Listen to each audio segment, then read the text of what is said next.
Republicans and conservatives are asking where they go from here. And CPAC was a group of losers talking to each other after losing the last two presidential elections. Well, that subject was the top issue at this weekend's Conservative Political Action Conference. And as David Brody reports, the floor was open to a wide variety of ideas. This conservative confab might as well have been called a conservative crossroads. The movement is grappling with finding the winning formula to win more voters in future elections. Losing presidential nominee Mitt Romney says lessons must be learned. It's up to us to make sure that we learn from our mistakes and my mistakes, and that we take advantage of that learning to make sure that we take back the nation, take back the White House, get the Senate, and put in place conservative principles. But nobody is quite sure of what those mistakes are exactly. Some, like Sarah Palin and Ted Cruz, came to the CPAC stage arguing not for a retooling of the conservative brand, but rather a more robust defense of constitutional conservatism. In our one-on-one interview with former presidential contender Rick Perry, he took a swipe at Romney and the more moderate crowd. You need to nominate conservatives if you're going to win elections. You can't do it with moderates or even, moderate conservatives. Americans want the real thing. Which leads us to the 2016 presidential election and why Kentucky Senator Rand Paul edged Marco Rubio in the CPAC presidential straw poll. One reason for that is that some conservatives are now starting to view Rubio as a bit more establishment class as compared to the libertarian-minded brand of conservatism that Paul is preaching. The GOP of old has grown stale and moss-covered. Paul is definitely a force to be reckoned with. I think he's going to get the libertarians. I think he's going to get a lot of Tea Party people. I think he's going to get a lot of conservative people. And above all, I think he's going to get a lot of young people. There's no doubt Paul is the hot commodity right now in conservative circles. Just ask Governors Chris Christie and Bob McDonnell, who weren't invited to speak because of what was considered a less than stellar conservative record in the last year. It's all part of a larger narrative about just how conservative the GOP needs to be to win elections. Evangelicals and Tea Partiers want the party to stay true to conservative principles. Other Republicans disagree. It's something we discussed with a guy who hardline conservatives seem to love. How do you see this fight within the Republican Party right now? Well, I largely agree with the Tea Party. I think that they have to stay true, and I think they got away with it last time, and it did, just didn't happen that way. And that's probably one of the reasons that the election results were so bad. You have to stay true to your principles. There's no question about it. But even when you do that, you can still get beat. The Obama campaign's ground game was far superior to what Romney put out there, and that was part of the discussion here. I think that targeting voters could be better done because we worked with the campaign and we actually did a lot of call nights and a lot of door knocking, and the lists that we got were not good, and I just feel like the Republican Party could target people better, target people who don't vote, and reach out to those people. A lot to digest for a conservative movement trying to walk in lockstep together. David Brody, CBN News, in National Harbor, Maryland. Nice, David. I'm not sure what CPAC represents anymore. It's certainly the right fringe of the Republican Party or the conservative movement, whatever it is. But they had their conference, and they say they shout in alarm and point with pride and do all this stuff. But anyhow, that's what they were doing. I think the bottom line of this last election, if we just look at it, Obama spent millions and millions and millions of dollars putting in place field operatives, paid field operatives in virtually every congressional, not only virtually, but in every congressional district and in most of the precincts. He had an organization that wouldn't quit, and that's what brought out the vote. That's the way you do it. And all this bluster about, well, we're not conservative enough, or we're too conservative, or the message has to be honed down, and we blah, blah, blah. No way. That wasn't it. Of course, the other thing was that Mitt Romney, who's a dear friend, I think he's a terrific guy, he just never connected with the voters. There was something about him that didn't connect. And, for better or for worse, we need somebody who's a man of the people. Ronald Reagan connected. You know, you couldn't help but hear him, and your heart was strangely warmed. But they've got to find somebody like a Reagan. Anyhow, where he is, I don't know, but the next few years will prove. I think that Obamacare is more and more a disaster, and it's going to, you know, be like Hollande in France, whose popularity is plummeting in that country because of his left-wing positions. And I think Obama is going to be the same thing. Well, the debate over raising taxes will be a big issue in the next election. But it's still a hot topic in Washington. And Lee Webb has more on that from the CBN newsroom. Here's Lee. Pat, House Speaker John Boehner is saying again that Republicans will not go along with any plans to raise taxes to help cut the federal deficit. Boehner says President Obama already got his tax hikes in the fiscal cliff deal, and now it's time to talk about cutting spending. The American people know you can't continue to spend money that you don't have. And that's what the president wants to do. The president also said in that interview that his goal wasn't merely to balance the budget. He talks about a balanced plan. What's balanced about a budget that never gets to balance? And now even a leading liberal is questioning the high tax rates that upper income Americans pay. Take a look at what Bill Maher said on his HBO program the other night. You know what? Rich people, I'm sure you'd agree with this, actually do pay the freight in this country. They do. I just saw these statistics. I mean, something like 70%. And here in California, I just want to say, liberals, you could actually lose me. It's outrageous what we're paying. Over 50%. I'm willing to pay my share, but yeah, I mean, it's ridiculous. How about that? Outrageous and ridiculous. Now, that was MSNBC host Rachel Maddow, no conservative, sitting next to Maher. And Pat, one can only wonder her reaction to Maher's surprise announcement. Well, it's not left-wing orthodoxy, but it's true. Once it hits their pocketbook, then they begin to squirm a little bit. And the tax rate on the upper income people is just outrageous, and more coming.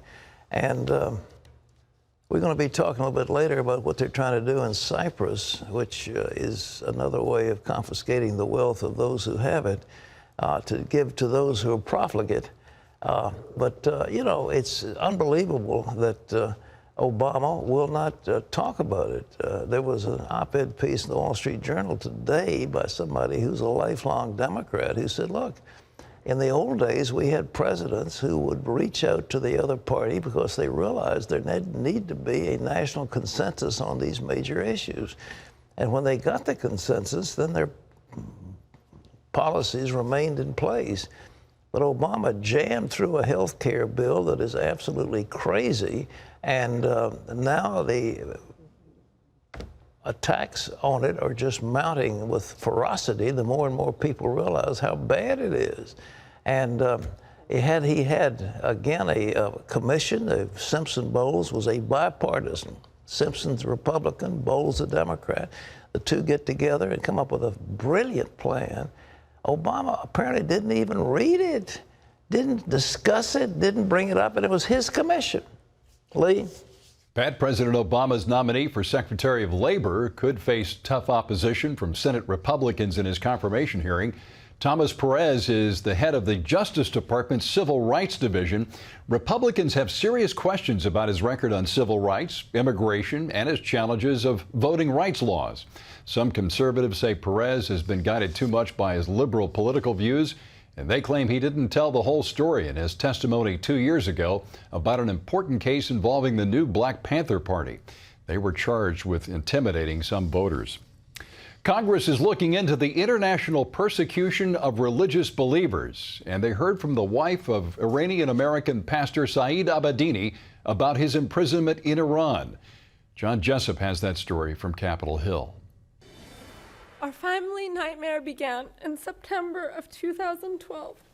After tearfully testifying on Capitol Hill, Nagma Abedini receives hugs and hope that her family will be reunited with her husband, Saeed Abedini. Her husband, an American citizen pictured here, received an 8-year prison sentence in his native Iran. The official charge was that he was threatening Iran's national security. But the family says the real reason is because he's a Christian.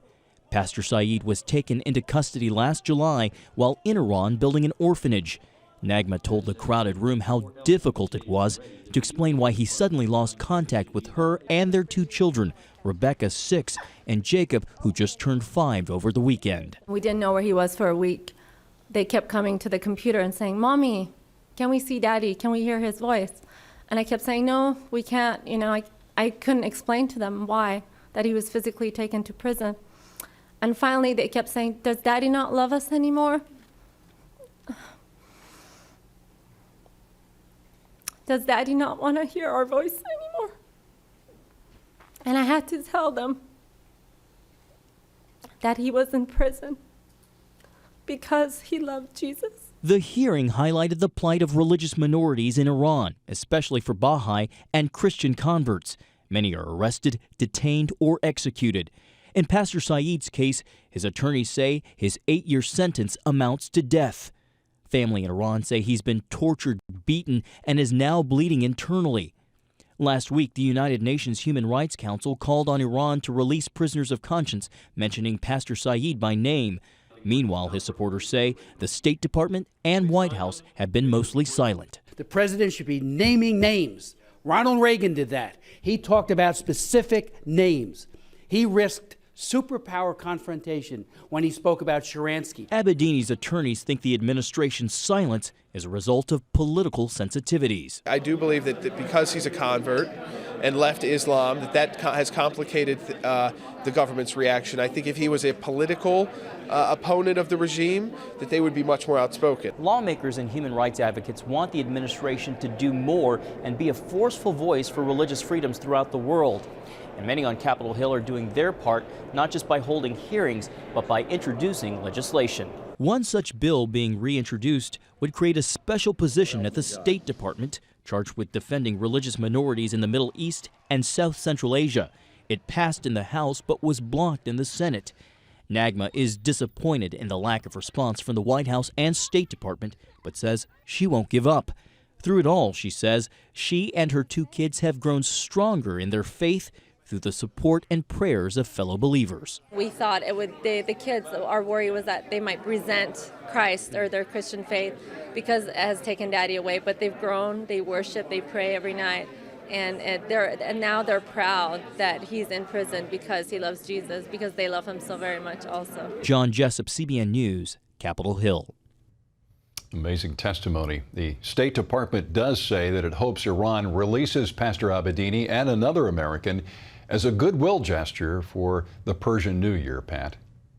Lee, I want everybody to hear me carefully what I'm saying, but militant Islam as practiced in Iran and in other of the Muslim theocracies is unmistakably evil. And the trouble with the media here in America is that we don't want to do that. Many in the media are against Christianity, so something that stands against Christianity they think is good. And I just say it again, it is not a religion of peace. It is a religion qua political system. It is both. It is a political system and a religion. But it is based on world domination. And the mullahs in Iran want total domination over the lives of their citizens. It is a dictatorial theocracy that is unspeakable in its brutality toward its own citizens. And it's something that needs to be stopped. And I know there's so many people in Iran who are very dedicated people who love God and love their fellow man. And therefore, I have always been opposed to some military action against Iran. But sooner or later, something has got to be done. We have the ability in the United States, and other nations have the ability to decapitate that regime over there. Whether we do that, it remains to be seen. I doubt if we will, but nevertheless, the other alternative is some kind of a military strike, and that would unleash a Middle East war, which none of us want. But these people have got to be brought under control. They are unmistakably evil. Ronald Reagan talked about the evil empire. And when he spoke out against the evil empire, it was the crack that began breaking down the whole fabric of Soviet communism. It's time for our leaders to speak out and call evil, evil. Lee? Pat, the latest European bailout plan has rattled stock markets around the world. This one involves Cyprus, and it requires a tax on bank accounts to help pay for the bailout. The tax has raised fears of a bank run and concerns about the safety of bank accounts in other European nations. The president says the plan is necessary to prevent the country from going bankrupt, and he's urging Parliament to vote for the tax. But some lawmakers are refusing. If Parliament rejects the tax, that could place the entire bailout plan in jeopardy, Pat. Well, you know, Cyprus is a country that doesn't have any taxes on a number of accounts, and corporations exist there without paying taxes. And this is the haven of the rich Russians. They take their money and put it in Cyprus. And they therefore are free from Soviet taxation. But Cyprus has been torn apart, struggle between Turks and Greeks. Some years ago, I met with Archbishop Makarios, who was the leader of Cyprus. It's a wonderful little country, but it's a shame to see the concept of confiscating a portion of somebody's bank accounts. That terrifies people, to think they put money in a bank and suddenly the government will take 10% of their money, just take it away from them. Doesn't seem like that would not bode well for the banking system. Well, it doesn't, because there's a run on the banks, and then the EU has had to shovel in, I think, about 5 billion euros to try to stabilize things. It is just an outrageous, it's a ham-handed way to deal with something. And it's not the fault of the depositors. They didn't bring the crisis on. Right. The government brought it on. Anyhow, Cyprus is a nice country. I love meeting Makarios. He was a dear man. We prayed together, met together. The day I saw him was following an assassination attempt on his life that had taken place the day before. Oh, my. And yet he was as calm and relaxed. Very sweet man, Archbishop Makarios. Means blessed in Greek. Blessed. It's a good name. Good name. All right. Lawmakers in North Dakota have sent 2 new pro-life bills to the governor's desk. The measures would outlaw most abortions in the state. One bans abortions as early as 6 weeks into pregnancy. The other prohibits women from aborting a baby because of a genetic defect like Down syndrome. It would be the most restrictive abortion laws in the U.S. Pro-choice activists, though, have promised a legal battle over the measures if they become law. The nation of Laos has honored the director of CBN in that country for her work to improve health care. Jillian Chong has raised more than $560,000, and she's aided in digging freshwater wells and working on the sanitary Healthy Model Village. Because of her work, the Laos Director of Health presented Chong with the Medal of Labor Award. CBN's aim in Laos is to provide villagers with clean water and basic sanitation facilities. You can find out more about what CBN is doing around the world by logging on to cbn.com/international.